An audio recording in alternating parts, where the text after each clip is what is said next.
ഞാൻ ഇന്ന് രാവിലെ പ്ലെയിൻ ഇറങ്ങി കുറച്ച് ആളുകൾ ഈ യോഗത്തിൽ സംബന്ധിക്കേണ്ടവർ ആ പ്ലെയിനിൽ ഉണ്ടായിരുന്നു. വന്നിറങ്ങുമ്പോൾ എന്തൊരു മഴയായിരുന്നെന്നറിയാമോ? ഞാൻ ധരിച്ചു ഇതാകെ ഇന്ന് കലങ്ങിപ്പോകുമെന്ന്. പക്ഷേ എന്താണ് ഉസ്താദ് ഇതിന് ചെയ്തത് എന്ന് അന്വേഷിക്കേണ്ടിയിരിക്കുന്നു. അതുകൂടി അന്വേഷണ വിധേയമാക്കണമെന്ന് ചിലർ പറയാനിടയുണ്ട് എന്ന് മാത്രം ഞാൻ പറയുന്നു.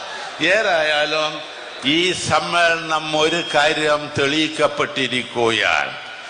മുസ്ലിം സമുദായത്തിൽ ഏറ്റവും ഉന്നതനായ നേതാവ് കാന്തപുരം ഉസ്താദാണ് എന്ന് തെളിയിക്കുന്ന സമ്മേളനമാണ് ഇവിടെ നടന്ന് കാണുന്നത്. ഇതിൽ അസൂയപ്പെട്ടിട്ടൊന്നും കാര്യമില്ല എന്ന് മാത്രം ഞാൻ നിങ്ങളോട് പറയട്ടെ. ഉസ്താദ് ചെയ്യുന്ന